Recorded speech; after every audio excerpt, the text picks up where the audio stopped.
کله چې په زرګونو طالبان دوستم ته د دوستم یوې جعلي موافقې په ترڅ کې تسلیم شول، نو د دوستم او جنرال ملک په امر د ژمنې ماتولو په ترڅ کې همدا زرګونه تسلیم شوي پاتې ژوندي طالبان په ډېرې بېرحمۍ سره زندانونو ته د انتقال لپاره د ملیشو لخوا فلزي کانټینرونو ته ورداخلول.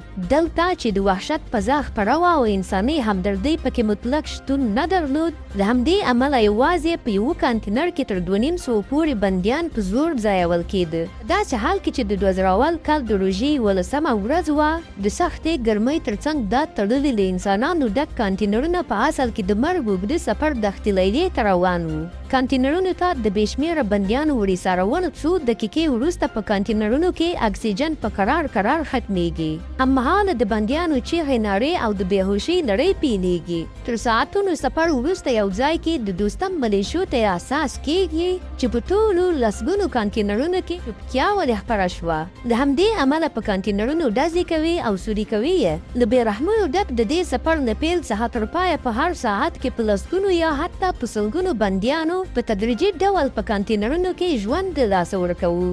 تر 24 ساعتونو سفر وروسته کله چې د جبرخان زندان ته کانټینرونه ورسېدل، په حیرانتیا سره له هر هغه کانټینر څخه چې پکې 2500 بندیان ځای شوي وو، یوازې اوسط 15 بندیان ترې ژوندي راوتل، نورو ټولو سلګونو پکې خپل ژوند له لاسه ورکړی وو.